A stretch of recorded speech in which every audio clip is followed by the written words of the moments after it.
What is up, guys? Welcome to week 5 of old school Coleman stuff. Today we've got this 1948 Coleman 228D. Now, I've been wanting one of these for a pretty long time. My parents actually got this for me as a birthday present, which is pretty cool. It's one of the ones that has the big top, and it also has the older style vent up at the top. As you guys can see, the fount on this is a pretty strange color, and we actually found out that it's theoretically a very corroded nickel fount, which is pretty cool, and would also explain why there's no Coleman logo on it. Other than that, it's in pretty good shape. We actually don't even need to do any real cleanup work on this. However, the pump will not build pressure, so we're gonna go ahead and take this pump assembly apart and add some more oil to the cup. You see that nickel? Yeah, look at that. As you guys can see, this pump is pretty dry. But it is leather, which means we'll be able to just re-oil it like we did to the 220F I have back in the very first Coleman episode. But there you go. That's what the pump looks like. It's pretty simple. You just got a spring and your pump rod, and then the leather cup at the end. And of course the top assembly that we took off with the screws instead of the little spring deal that the newer ones have. And as you guys can see right here, there's some nickel that's not super corroded under the pump cap. So that's pretty cool right there. That does confirm our theory that this was a nickel fount. It's just very highly corroded. Wow, that is super dry. Ooh. Alright, Oh, sorry guys, Josiah keeps moving it so I can't hold focus on it. Yeah, look at this guy.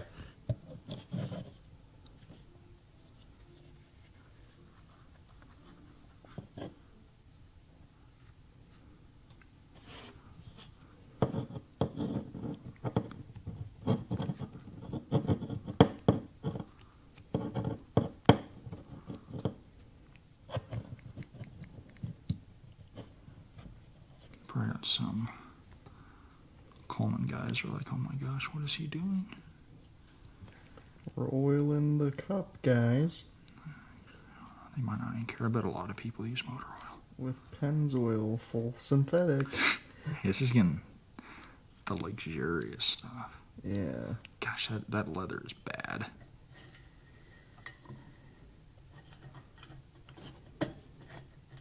So we got the pump re-oiled, guys. We did test it. It builds pressure just fine. Now, before we put mantles in this thing, we're going to put fuel in it and see if it actually makes its way up to the burners.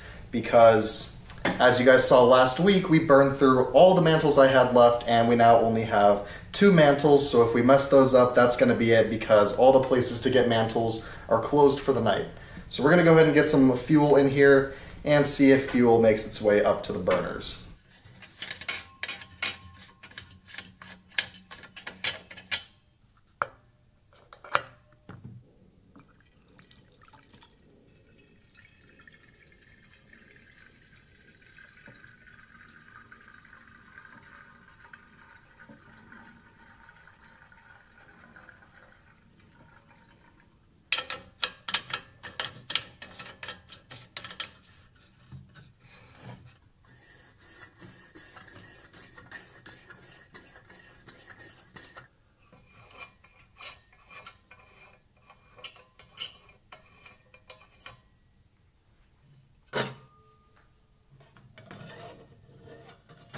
With it pressurized, I'm going to go ahead and open the valve and see if we hear anything coming out of the burner.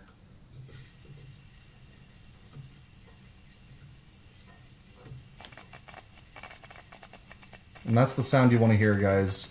We're going to go ahead and stick some mantles in this thing.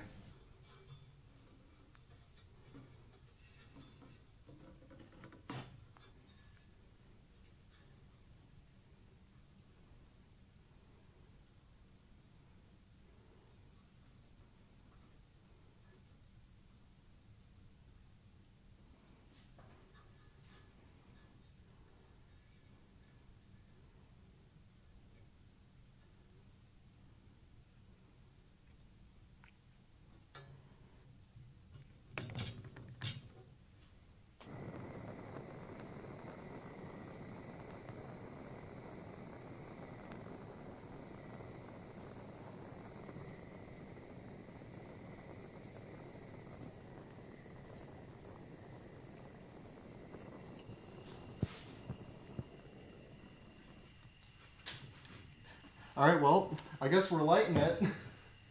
The valve's closed. But there you go. As you can see, it's working. That's really trippy. Yeah, if you look right there, there's the valve, and it's closed. Now here's the real question. How are we going to turn it off? Oh, she's slowly going. But, yeah, okay. Yeah. Took it long enough. All right, that was pretty weird. Yeah, there we go. Okay. Actually, I guess that makes sense, because when we cracked it, there's fuel in the lines, and then by hitting it with a blowtorch, it just vaporized it. So yeah. That makes sense. Yeah, all right. Well, Josiah wasn't in focus for any of that. Sorry about that. But, yeah, that's pretty cool.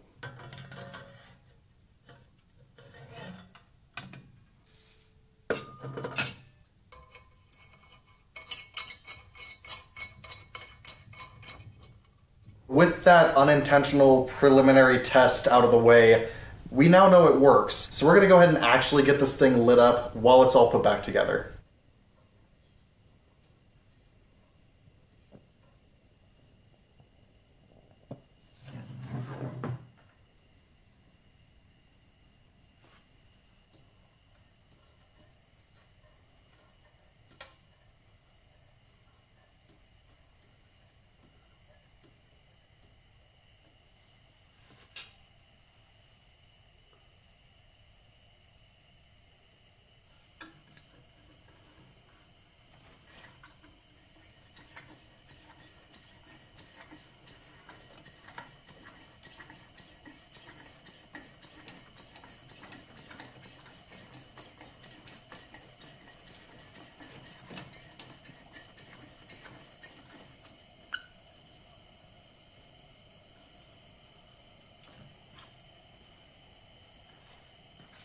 Here it is, guys, up and running, finally.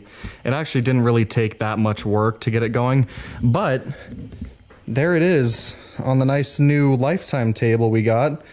Yeah, it's burning pretty good. So we're gonna go ahead and cut the soft boxes as usual for you to see how this is actually performing.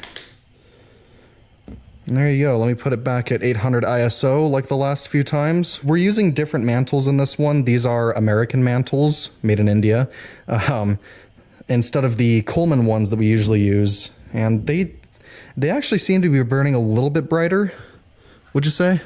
Yeah. Yeah. Yeah, no, they definitely burn a little brighter, I think. I found them at Ace Hardware for mine a few weeks back, and that's what I've gotten ever since. Yeah, no. They burn bright. They're also stronger than the Colemans. Yeah, that works really well.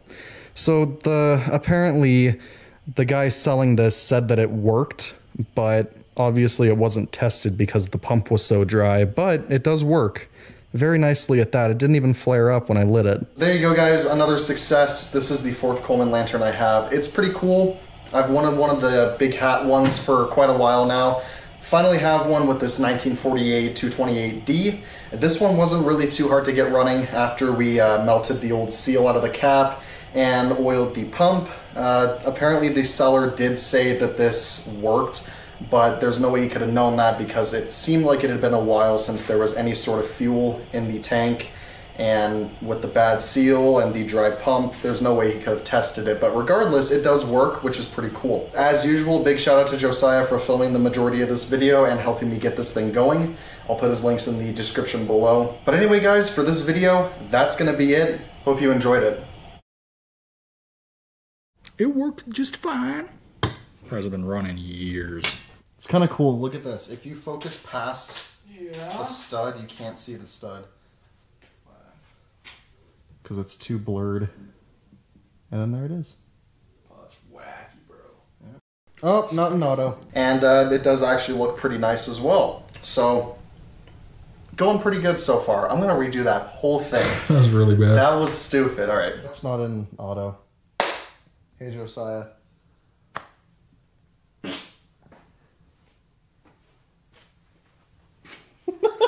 Josiah, the environmentalist himself. Move. I'm getting B-roll. Keep that in the video. I might throw it at the end.